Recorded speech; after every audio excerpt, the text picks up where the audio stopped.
இன்றைக்கி மார்ச் 8 உலக மகளிர் தினம். இந்த நாளில் ஸ்டேஜுக்கு ஸ்டேஜ் பெண்களை பற்றி பெருமையாக பேசுவாங்க. பெண்கள் வலிமையானவங்க, பெண்கள் பராசக்தி, பெண்கள் போராட்ட குணம் உடையவங்கள்னு நிறைய பேசுவாங்க. அதே பெண்களுக்கும் பெண் குழந்தைங்களுக்கும் நடக்கிற அவலத்தை இந்த வீடியோவில் பார்க்கலாம். சேனலை சப்ஸ்கிரைப் பண்ணி சப்போர்ட் பண்ணுங்கள்.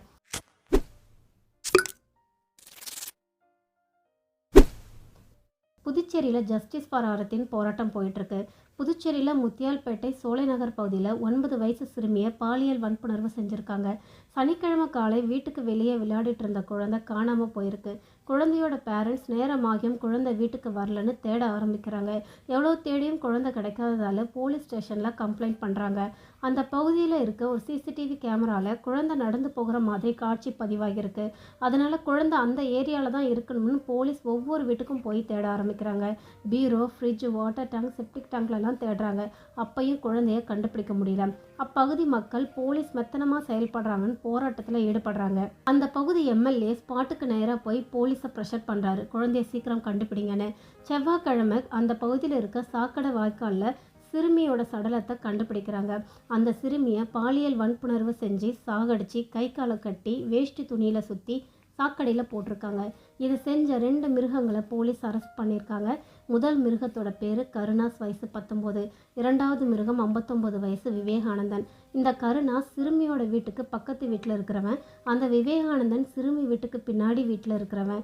இவங்க 2 பேருமே கஞ்சா பழக்கத்துக்கு அடிமையானவங்க. அந்த விவேகானந்தன் மனைவி பிள்ளைகளை விட்டுட்டு தனியாக வாழ்ந்துட்டு இருக்கான். சனிக்கிழமை சிறுமியை கருணாஸ் விவேகானந்தன் வீட்டுக்கு கூட்டிகிட்டு போயிருக்கான். சிறுமியை ஃபஸ்ட்டு யார் வன்புணர்வு செய்யணும்னு 2 பேருக்கும் சண்டை நடந்திருக்கு. சிறுமி அதை பார்த்து பயந்து கத்தவும் கை காலை கட்டி பாலியல் வன்புணர்வு செஞ்சுருக்காங்க.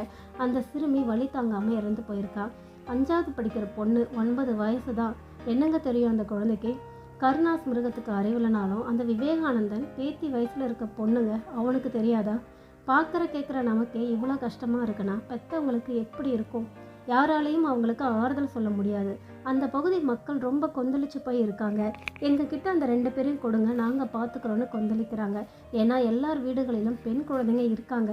நம்ம பிள்ளையாக இருக்கலாம், இல்லை அக்கா பிள்ளைங்க, தங்கச்சி பிள்ளைங்க, அண்ணன் பிள்ளைங்கன்னு எல்லார் வீட்லேயும் பெண் குழந்தைங்க இருக்காங்க. ஒரு காலத்தில் பெண் குழந்தைங்க பிறக்கக்கூடாதுன்னு நினைப்பாங்க, அதை சுமையாக பார்த்தாங்க.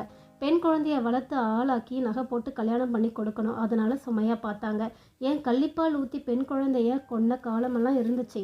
ஆனால் அந்த காலம் மாறி பெண் குழந்தை பிறந்தா வீட்டுக்கு மகாலட்சுமி வந்துட்டான்னு சொல்ல ஆரம்பித்தாங்க. ஆண் குழந்தைகளை விட பெண் குழந்தைங்களை எதிர்பார்க்குற காலம் இது. ஆனால் இதெல்லாம் பார்க்கும்போது திரும்பவும் பெண் குழந்தைங்க வேண்டாம்னு சொல்கிற காலம் வந்துடுமோன்னு பயமாக இருக்குது. பெண் குழந்தைய பெற்றவங்க பயப்படுற சூழ்நிலையை இந்த சமூகத்தில் இருக்க சில மிருகங்கள் ஏற்படுத்துது. இங்கே எல்லா ஆண்களையும் குறை சொல்லலை, குறை சொல்லக்கூடிய முழு தகுதி இருக்க ஆண்கள் இருக்க தான் செய்கிறாங்க. ஒவ்வொரு தடவையும் இந்த மாதிரி நடக்கும்போது ஜஸ்டிஸ் வேணும் ஜஸ்டிஸ் வேணும்னு போராட்டம் செஞ்சுட்டு நம்ம ஒரு வாரத்திலேயே அதை நம்ம மறந்துடுறோம். திரும்பவும் இந்த மாதிரி சம்பவங்கள் நடந்துட்டு தான் இருக்குது. இதுதான் நிதர்சனமான உண்மை. நன்றி, வணக்கம்.